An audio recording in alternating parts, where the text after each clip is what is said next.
Imagine standing at the base of the Great Pyramid of Giza. The sun beats down on the ancient stones. You feel dwarfed by its sheer size. This is a monument to human ambition, a structure that has captivated imaginations for millennia. It's a tomb, a temple, a testament to the ingenuity of a civilization long gone. Today, we journey inside, seeking answers to its enduring mysteries. Our adventure begins at the eastern face. A relatively small opening, the original entrance, beckons us inside. This is the gateway to a labyrinth of passages and chambers, each with its own story to tell. We're about to step back in time, to walk in the footsteps of pharaohs, and explore the secrets buried deep within this ancient wonder. Get ready, because what we find inside might just rewrite what we thought we knew about the ancient Egyptians. Are you with me? Let's go. Ducking through the entrance, we leave the blinding sunlight behind. Immediately the air grows cooler, heavy with the silence of centuries. We're in the descending passage, a narrow, constricted shaft that slopes downwards into the heart of the pyramid. The passage is roughly 3 feet wide and 4 feet high. Ancient Egyptians, taller than we often imagine, would have had to stoop to navigate this passage. The walls, constructed of smooth, polished limestone, press in on either side. Our footsteps echo in the stillness, the only sound besides our own breathing. This descent feels like a journey into the underworld. It's a deliberate architectural choice, designed to evoke a sense of mystery and transition. The Egyptians were masters of symbolism, and every element of the pyramid's design serves a purpose. As we descend further, the air grows thick with anticipation. What lies ahead, hidden in the darkness of the pyramid's core? The journey has just begun. After navigating the cramped descending passage, where the air feels heavy and the walls seem to close in around you, a sense of anticipation builds with every step. Suddenly, we emerge into a space that takes your breath away, a dramatic transition from darkness and confinement to light and grandeur. This is the Grand Gallery, a testament to the architectural genius and vision of the ancient Egyptians, who dared to dream on a monumental scale. Imagine a corridor soaring 2 stories high and stretching over 150 feet in length, its sheer size dwarfing anyone who enters. The walls, constructed from massive limestone blocks, are perfectly smooth to the touch and rise at a steep, almost dizzying angle, as if defying gravity itself. Above, the ceiling is built using a technique called corbelling, where each layer of stone projects slightly inward, gradually narrowing as it rises. This creates not only a sense of immense pressure and awe, but also a unique visual effect that draws your eyes upward. The Grand Gallery is more than just a passageway through stone. It's a masterpiece of engineering and design, a space that inspires wonder and curiosity. Some believe it served a symbolic purpose, representing the ascent of the pharaoh's soul to the heavens, a spiritual journey toward eternity. Others speculate about its practical function. Perhaps it was used as a ramp for moving massive stones during construction, or even as an observatory for tracking the stars and aligning the pyramid with celestial bodies. Whatever its true purpose, the Grand Gallery remains an unforgettable sight, a place that leaves a lasting impression on all who see it. It stands as a testament to the ambition, creativity, and extraordinary skill of the ancient Egyptians, reminding us of their enduring legacy and leaving us in awe of what they achieved thousands of years ago. Finally, we reach our destination, the King's Chamber. This is the heart of the Great Pyramid, the chamber built to house the pharaoh's sarcophagus and his treasures for the afterlife. The chamber is surprisingly plain. Unlike the intricate decorations found in later tombs, the King's Chamber is stark and empty. The walls, made entirely of granite, are bare. The only object in the room is a large, empty granite sarcophagus. The simplicity of the chamber has led to much speculation. Some believe the chamber was deliberately left unfinished. Others suggest that any treasures it once held were looted long ago. The truth, like so much else about the Great Pyramid, remains a mystery. But even in its emptiness, the King's Chamber is an awe-inspiring space. The precision of the stonework, the sheer size of the granite blocks, and the sense of history that permeates the air all contribute to a feeling of profound wonder. Connected to the Grand Gallery by a horizontal passage, we find the Queen's Chamber. Despite its name, the chamber's true purpose remains a mystery. Some believe it was intended for the pharaoh's wife, while others suggest it served a ritualistic function. The queen's chamber is smaller than the king's chamber. It features a gabled ceiling and a peculiar niche in the eastern wall. The purpose of this niche is unknown, but it has fueled countless theories, ranging from air shafts to symbolic representations of the womb of the sky goddess Nut. Like the king's chamber, the queen's chamber is devoid of any decoration or inscription. This lack of evidence makes it difficult to determine its true function. It stands as a silent testament to the enduring mysteries of the Great Pyramid. Deep beneath the pyramid, accessible via a descending passage from the entrance, lies the subterranean chamber. This unfinished chamber, carved out of the bedrock, is shrouded in mystery. The chamber is roughly rectangular and features an irregular floor. The walls are rough-hewn and unfinished, suggesting that the chamber was abandoned before its completion. The purpose of this chamber remains a subject of debate. Some believe it was intended as the original burial chamber, later abandoned in favor of the higher chambers. Others suggest it served a symbolic function, representing the underworld or a primordial chamber. Whatever its purpose, the subterranean chamber adds another layer of intrigue to the Great Pyramid's enigmatic design. The Great Pyramid is more than just a pile of stones. It's a testament to the engineering prowess of the ancient Egyptians. The precision and ingenuity displayed in its construction are nothing short of astonishing. The pyramid is composed of over 2 million stone blocks, each weighing an average of 2.5 tons. These blocks were quarried, transported, and lifted into place with remarkable accuracy. The joints between the blocks are so tight that a piece of paper can barely be inserted between them. The pyramid's alignment to the cardinal directions is equally impressive. The sides of the pyramid are aligned almost perfectly with north, south, east, and west, demonstrating a sophisticated understanding of astronomy and surveying techniques. These feats of engineering continue to amaze us today. How did the ancient Egyptians achieve such precision with the tools available to them? The answer lies in their ingenuity, skill, and dedication to this monumental task. The construction of the Great Pyramid has baffled historians and archaeologists for centuries. This monumental structure, rising from the sands of Giza, has stood as a testament to human ingenuity and ambition for over 4,500 years. How did the ancient Egyptians quarry, transport, and lift such massive blocks of stone, some weighing as much as 80 tons? The logistics and organization required for such a feat are almost unimaginable, even by today's standards. While no definitive answer exists, numerous theories attempt to explain these remarkable feats. Each theory offers a unique perspective on the methods and tools that might have been used. One popular theory suggests the use of ramps, which could have been built in a variety of shapes and sizes, straight, zigzagging, or even spiraling around the pyramid's core. According to this theory, massive earthen ramps were constructed around the pyramid, allowing workers to drag the stones up to each level. These ramps would have required enormous amounts of material and labor to build and maintain.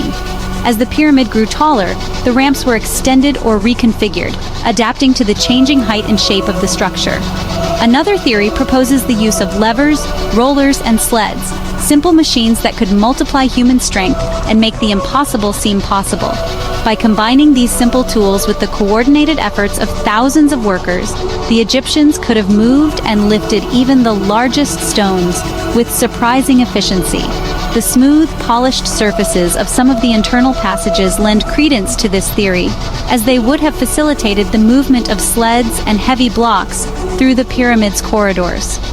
Some more unconventional theories involve the use of advanced technology, such as concrete casting, or even suggest that the ancient builders had help from extraterrestrial visitors, ideas that capture the imagination but remain highly controversial.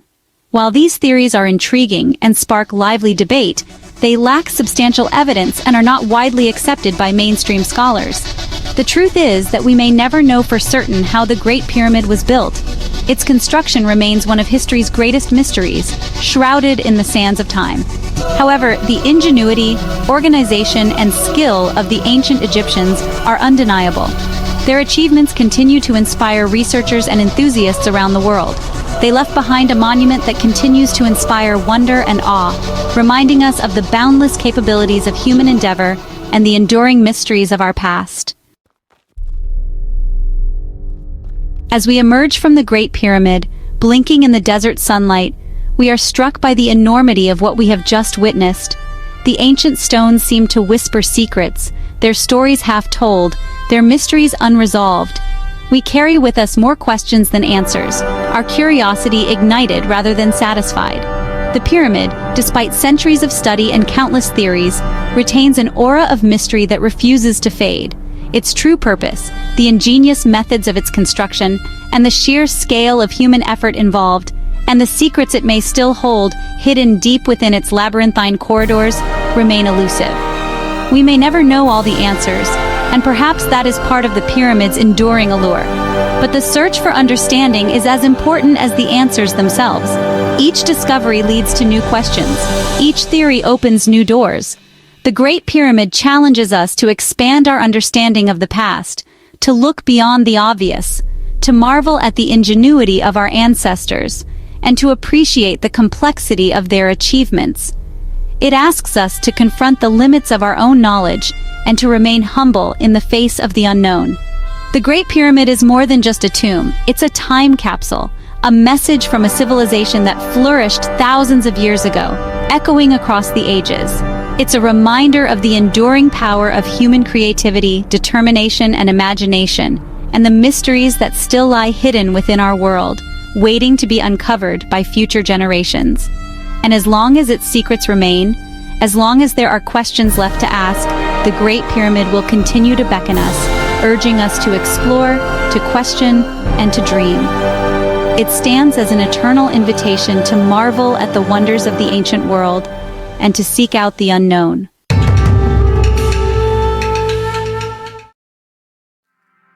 Section 1. Stepping Through Time. The Threshold of Eternity. There are places on Earth that seem to exist outside the normal flow of history. They are anchors in the vast ocean of time, silent witnesses to the rise and fall of empires, the birth of religions, and the ceaseless march of human endeavor. The Giza Plateau is such a place. For millennia, it has been a landscape of profound mystery and enduring power, dominated by structures that challenge our very understanding of the past. To stand here is to feel the immense weight of that history.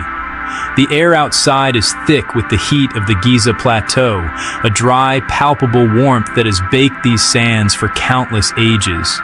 It's a heat that feels ancient itself, a primordial force that seems to radiate not just from the sky, but from the very ground beneath my feet.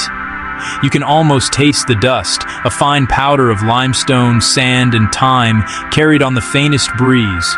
The sun, a relentless golden disk in a sapphire sky, beats down upon the ancient stones. It is a powerful, unforgiving light that bleaches the color from the landscape, leaving behind a stark palette of ochre, beige, and the deep, impenetrable shadows cast by the monuments themselves. This is the same sun that shone on the pharaohs, the same light that guided the hands of the builders. Before me looms the Great Pyramid of Khufu, a monument so vast, so utterly dominant over the landscape, that the mind struggles to process its scale. It is an object of impossible geometry, a perfect triangle against the curve of the earth. Its sheer presence is overwhelming, a statement of power and permanence written in 2.5 million blocks of stone.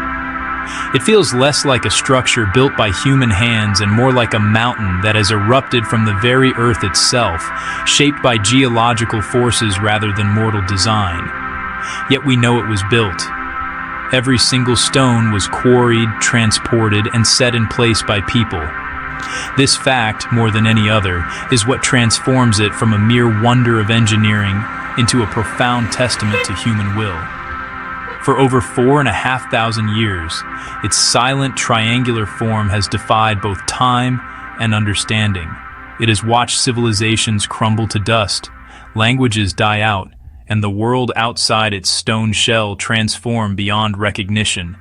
It remains, a silent question posed to every generation that stands in its shadow. Today, however, we are not merely observing from a distance, joining the countless millions who have gazed upon its exterior in awe. We seek something more, a deeper connection to the minds and hands that conceived of and constructed this marvel. We are going inside. We are going to cross a threshold not just of stone, but of time itself. As I approach the modern entrance, a small, dark opening cut into the colossal face of the pyramid. A tangible shift begins to occur. This entrance, the so-called Robber's Tunnel, is itself a piece of history, forced by the Caliph al-Mamun around 820 AD in a fruitless search for treasure. It is a wound in the pyramid's flank, but for us, it is a doorway. The noise of the present day begins to fade, replaced by a profound and heavy silence that seems to emanate from the core of the stone.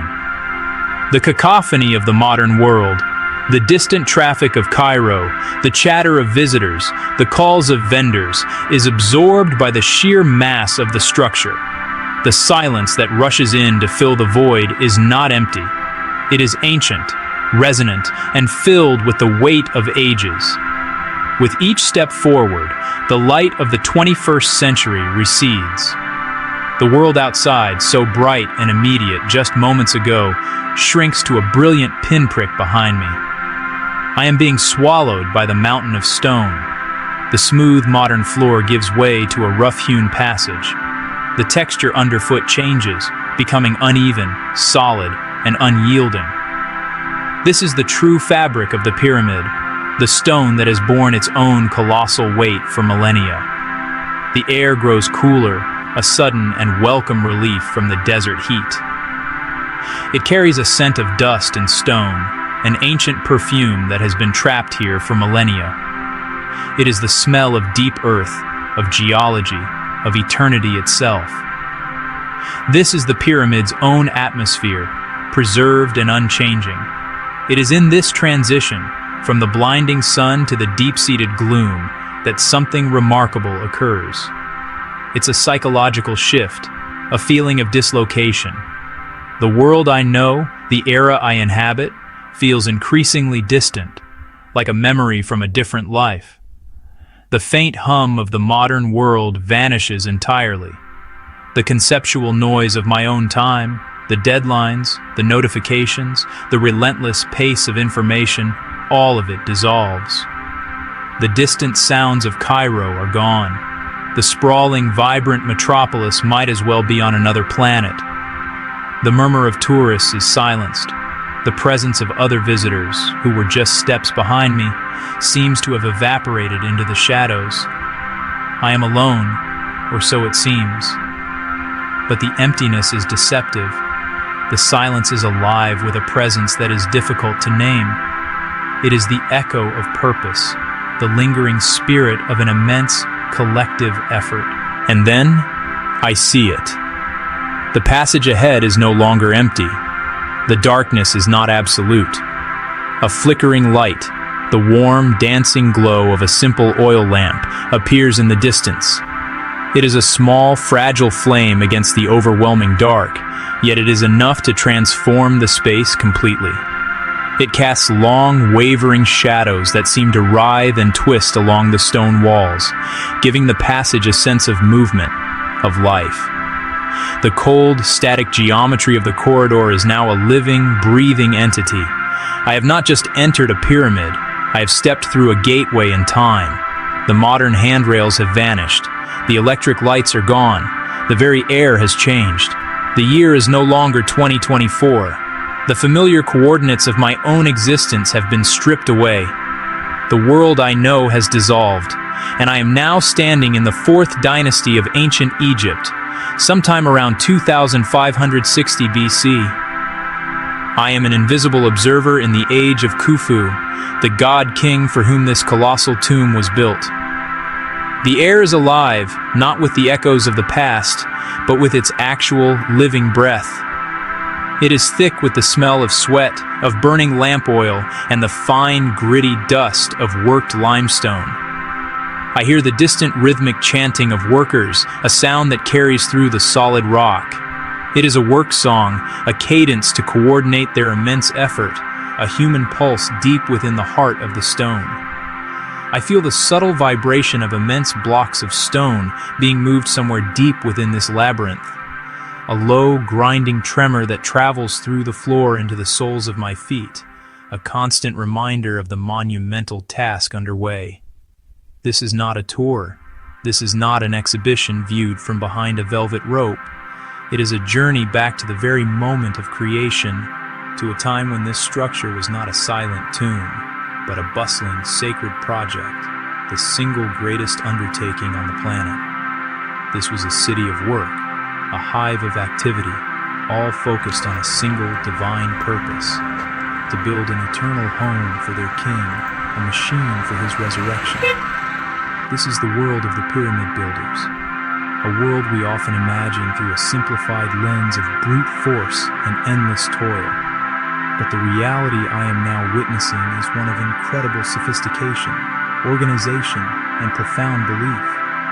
It is a world of pharaohs who were living gods, whose journey into the afterlife was a matter of cosmic importance, essential for maintaining the divine order, or Ma'at, upon which all of creation depended. Khufu was not just a king, he was the earthly incarnation of the god Horus, and his successful transition to the next world would ensure the stability and prosperity of Egypt itself. It is a world of ingenious architects and engineers, masters of logistics and mathematics like the vizier Hemiunu. They worked without computers, without modern machinery, yet they aligned this structure to true north with astonishing accuracy and fitted its stones with a precision that is still, in places, too fine for a razor blade to pass between. And it is a world of thousands upon thousands of skilled workers who dedicated their lives to raising a stairway to the heavens for their king. These were not slaves as was once believed, but a respected and well-cared-for workforce of farmers, craftsmen, and laborers who served their king as a form of civil and religious duty. Their bones tell a story of hard labor, but also of a protein-rich diet and expert medical care. Over the course of our journey together, we will not simply look at what they left behind. We will seek to understand the world through their eyes.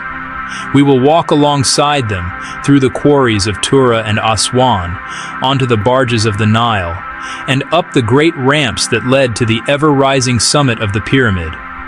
We will witness their methods, exploring the ingenious techniques they developed to quarry, lift, and place stones weighing many tons with breathtaking accuracy. We will examine the evidence for their ramps, their levers, and their unparalleled surveying skills. We will understand their beliefs, the complex cosmology that drove them to undertake such a monumental task. For them, this was not a tomb in the modern sense of a final resting place. It was an akhet, a horizon, a functional machine for resurrection and ascension. And we will feel the sheer weight of their ambition. The ambition to conquer stone, to defy death, and to build a structure that would touch the eternal, ensuring their king's place among the imperishable stars. We will move through these passages not as spectators, but as silent observers in their time, seeking to understand how and why this colossal wonder of the ancient world was ever built. We will piece together the puzzle from the clues they left behind, in the stones themselves, in the tombs of the builders, and in the rare papyri that have survived the millennia. The threshold has been crossed. The present has been left behind. Our journey into the heart of the pyramid and into the minds of its creators begins now.